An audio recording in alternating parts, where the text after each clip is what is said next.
Hi, everyone. Welcome back to Venture Recap, the podcast where we explore the frontier of innovation, technology, and markets through the lens of founders who are building the future. I'm Matt, and today's episode takes us into one of the most fascinating and fast evolving areas of health science, the human gut. So today we're joined by the founder and CEO of Jona, a rising company at the forefront of gut health and microbiome science. Our guest is not just a founder, he's a seasoned scientist and executive, leadership experience at cutting edge health tech companies. I'll let him talk a little bit more about those. And at Jona, he's building a platform that brings scientific rigor and innovation to a field that's often dominated by hype. From diagnostics to data science, his vision for gut health could reshape how we understand everything from digestion to mental health, inflammation, and chronic disease. In this episode, we'll explore his path from science to startup, how Jona is differentiating itself in a crowded space, and why the gut may be one of the most important frontiers in medicine today. Leo, welcome to the show. Thanks, Matt. Great to be here. So, you've had a fascinating career at the intersection of science and healthcare innovation. What inspired you to start Jona? So Jona was really inspired by a number of things. First of all, I have been building AI in healthcare for more than 20 years.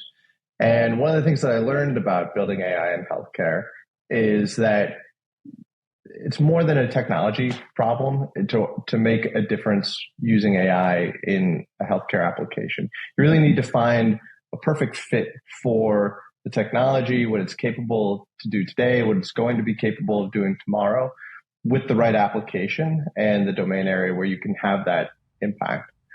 And so on one level, I built Jona because I felt that this is the most impactful area for application of AI in healthcare. But in addition, my father was a virologist. I grew up around microbiology. I have a number of members of my family who have Crohn's disease, colitis, celiac. My son has gut issues. And I've really seen how they have struggled to manage those diseases and even get a diagnosis in many cases. And the gut microbiome is foundational to all of these gut issues. But even more, the science kept coming out where the gut microbiome was not only related to GI and autoimmune conditions, but also to obesity and to mental health and to food allergies and autism and cancer and, whether people can even accept a transplant. And the impact of the microbiome on our health is just so profound that it felt to me that if we can use AI to really fully analyze somebody's gut microbiome and then figure out how to shape it and engineer it into the right state, we could have a dramatic impact to not only further diagnosis, but also substantially improve treatment, and in some cases, maybe even cure some diseases. So if we were to take a step back, microbiome gut health is having a big moment in longevity and life sciences healthcare today. So for those who are not too familiar, would you tell us a little bit about what is microbiome? How was it formed from the day we were born, or maybe in the womb even? And how is it shaped throughout our childhood and then adolescence to adulthood? What happens in our guts that's so connected to everything else that's going on in our bodies? Well, the gut microbiome refers to all of the microorganisms that live in your gut, in the lining, in the colon. And that's not just bacteria, it's also fungus, viruses, eukaryotes, protists, archaea. It's this huge collection of organisms, this complete ecosystem that lives inside you. It's believed, or at least it was believed for a long time, that when you're born, your microbiome is sterile, is empty. And then it gets seeded very quickly upon contact with the outside world. And in fact, the method of birth seems to have a big impact on the initial shape of a person's microbiome. But effectively comes from the mother in that initial birthing process. And then mother's milk, breast milk, actually contains a lot of nutrients that the baby themselves can't metabolize and digest, but actually seem to feed certain classes of microorganisms, certain types of bacteria, which have a protective aspect to the baby. And the baby also receives microbes through the mother's milk as well. So through that nursing process, the baby's microbiome is being nourished, it's being seeded, and starting to grow for that period of life. As they get older, the microbiome changes. Somewhere around age 5, it tends to stabilize. And then from there, you see a gradual change in the microbiome over somebody's life, to the point that people believe that the microbiome is one of the hallmarks of aging, and meaning that it seems like gut dysbiosis can actually really dramatically impact the aging process, and keeping somebody's gut more like a younger person can really impact their health and the aging process itself. I guess the old saying, you are what you eat, sort of comes from that element, somewhat maybe loosely connected. And the general idea is, let's figure out what's inside the gut. Let's figure out, first of all, tests to see what is the microbiome look like in a person. And then from there, link it to academic research that's been done in peer-reviewed papers, and compare what we found to what's in the research, and see if we can figure out a path forward for that person, whatever their situation might be. They could be perfectly healthy, or maybe some minor issues or some major issues. Is that the general idea?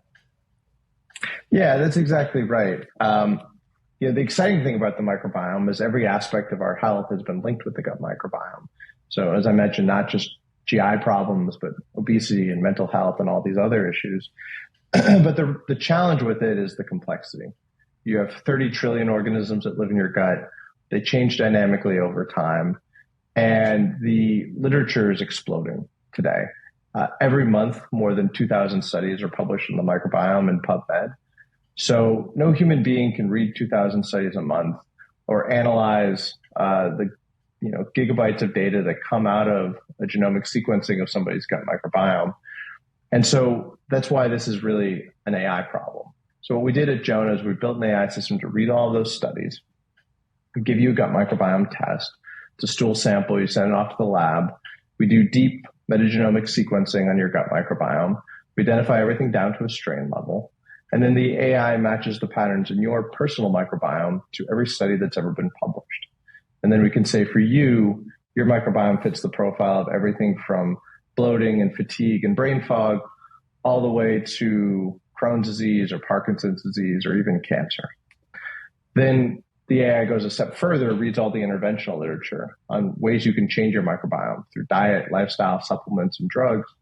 And we make a digital twin of your gut. And we say, what do you look like if you go vegan, for example? And based on all of the science on how your gut changes when you go vegan, we can apply those changes to you digitally and make a virtual vegan you. And then we can make a virtual keto you and a virtual, gluten-free you. And digitally, virtually, we can give you every dietary change, every lifestyle change, every supplement, every drug, and really figure out what's going to work best for you. And then pull all of that together into a single personalized action plan on the ways that you can change your gut and to impact the problems that we found. That's fantastic. I know you guys add a lot to the platform as the platform evolves and grows. And if a new paper is released, if somebody does a new study, you guys capture that, and there's some new insight there that wasn't on the platform before. So that's very valuable. And you'll just get pages of raw results, and typically take it to your primary care physician or your GI doctor, and they'll just look at it. They'll look at you, and they'll take another look at it, probably be overwhelmed with it. What was the feedback They have no you guys idea. got? Yeah. And how did they perceive this research? It has to be a eureka moment for them as well. Well, you're absolutely right. The existing microbiome tests were really vehicles to sell supplements, right? Almost every microbiome testing company that you're going to buy a test from will give you some sort of vague score. They'll say your gut health score is 63 out of 100 or something like that. And then they'll tell you which of their supplements to buy in order to fix it. And that's fine, but it has no, clinical utility at all.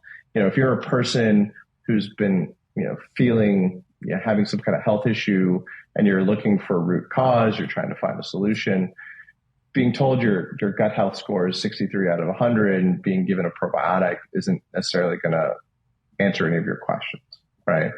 And what we're doing at Jona is by using all of the peer-reviewed science, our AI has read more than 200,000 studies. We're actually giving you the evidence of why your microbiome may be linked to Crohn's disease or to Hashimoto's disease or to, autobrewery syndrome or whatever it is, and citing the studies, telling you what elements of your microbiome have been linked to these things, and then also telling you ways that you can change it through the interventional studies. But we're not selling you supplements. We're not selling you food.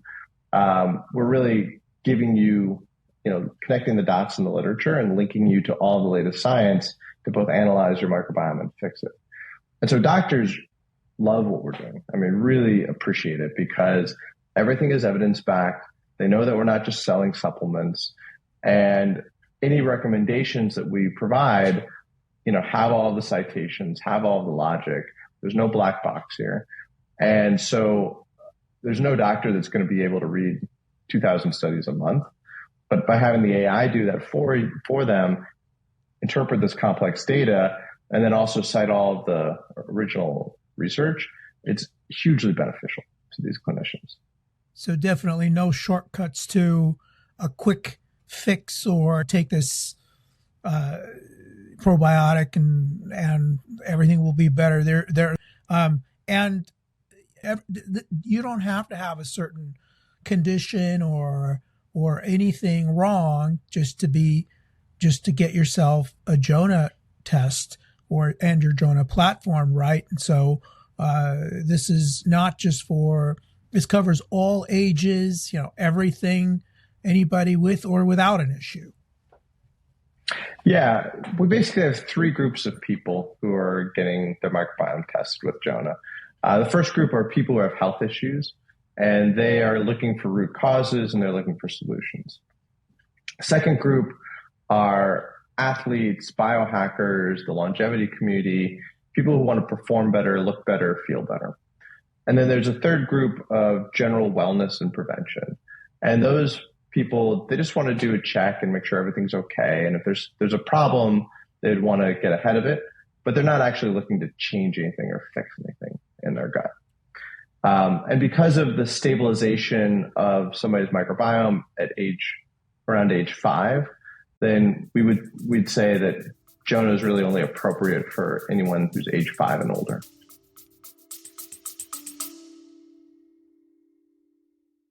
Hey there, listeners. If you're enjoying this deep dive into the future of markets, take a moment to support the show.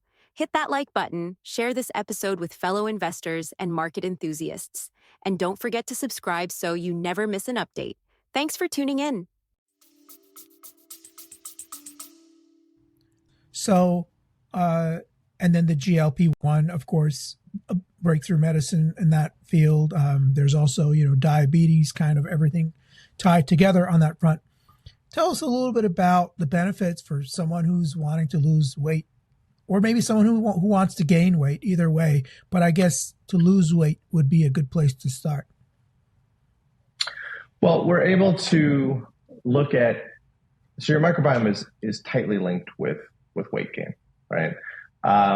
It's pretty fascinating. There are studies where people will take, a thin mouse and a fat mouse.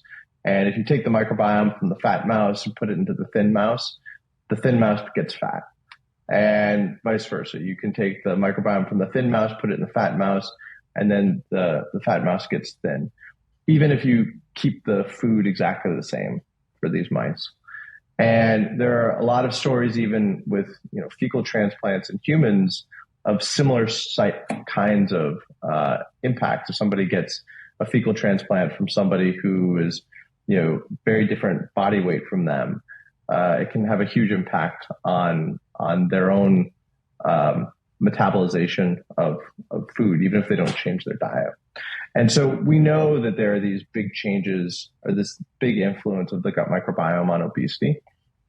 And we also know, you mentioned GLP-1 drugs, that looking at somebody's microbiome before they go on a GLP-1 actually is predictive of how well they're going to do, how much weight they're going to lose when they go on a GLP-1 as well. Or if any. So that, if any, yeah, exactly. What a lot of people don't realize is about 1 in 4 people on a GLP-1 drug don't respond very well, and they don't really lose much weight. And it seems that by looking at somebody's microbiome before they go on the drug, you can actually identify who the drug's going to work well for and who it's not going to work well for. Oh, wow, that's huge. So I want to shift gears to the subject of entrepreneurship. I've known you for many years now, and you come from an upbringing of science. You yourself, you're a scientist, and so I know that you take a very calculated approach to entrepreneurship, to running companies, and you've been involved with some amazing companies in the past.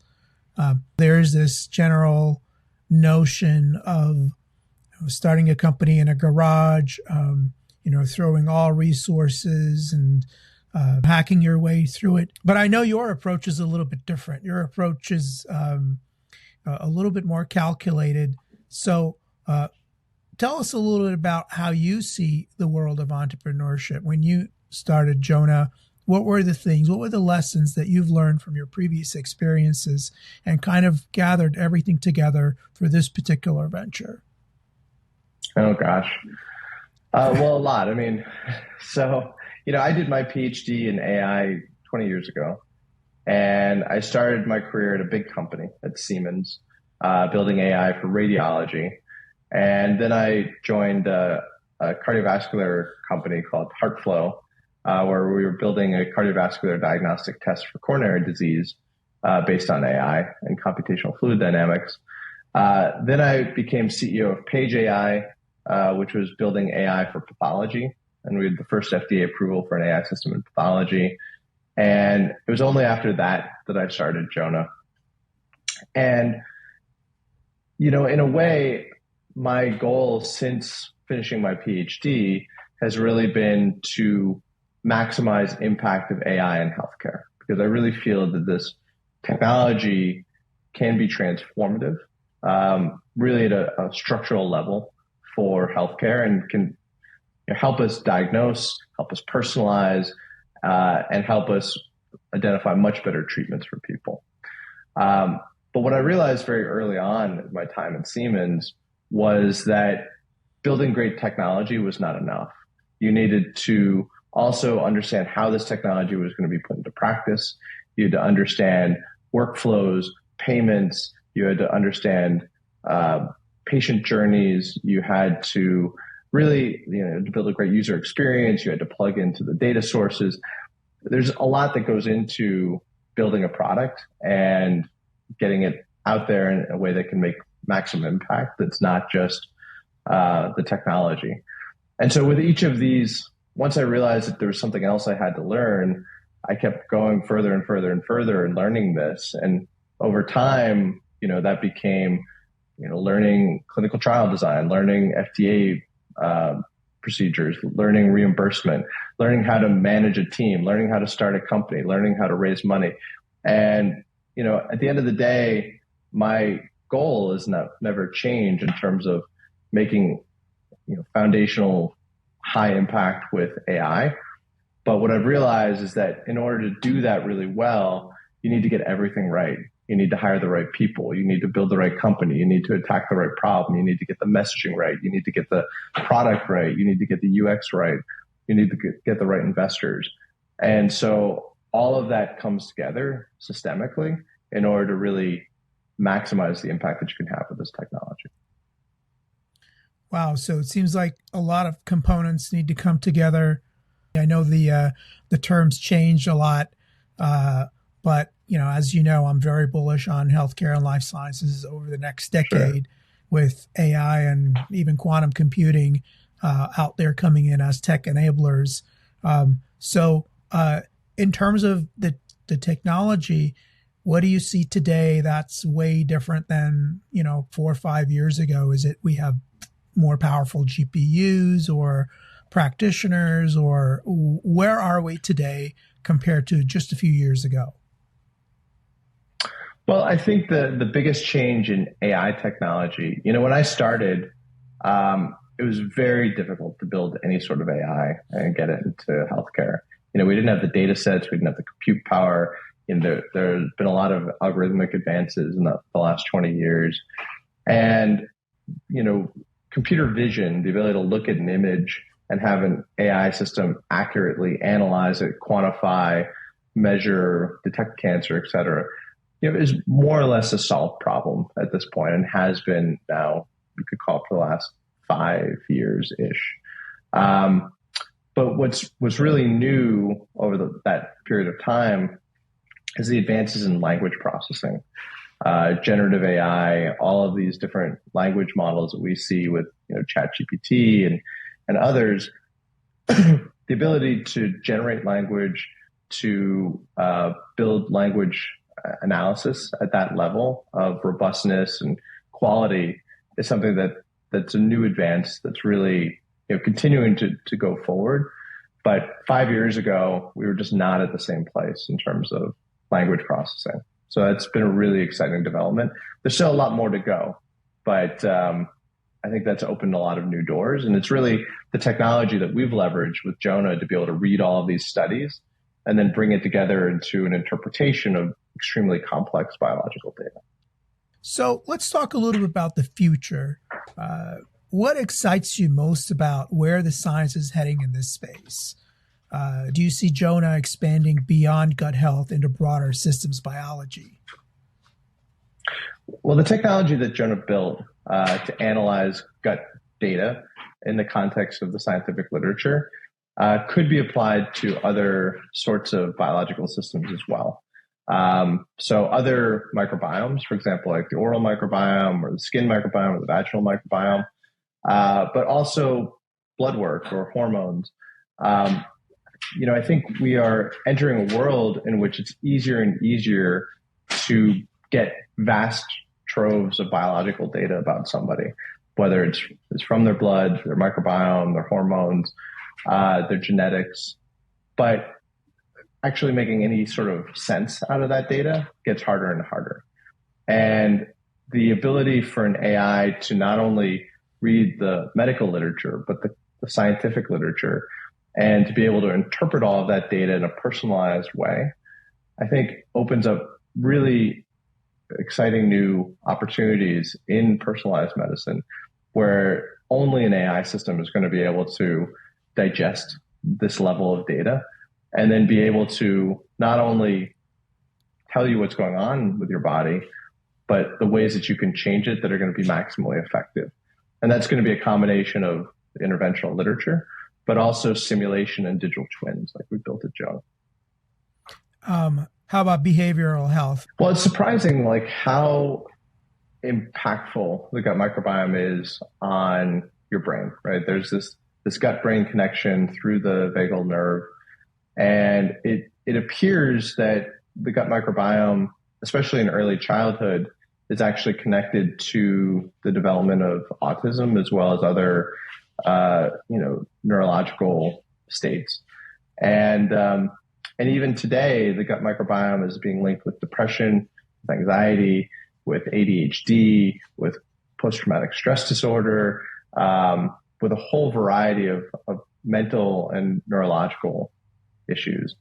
And there's an incredibly exciting movement within psychiatry, where people are looking at non-pharmacological interventions, food, diet, lifestyle, where it appears you can make dramatic impacts on people's mental health or behavioral health through these sort of lifestyle interventions.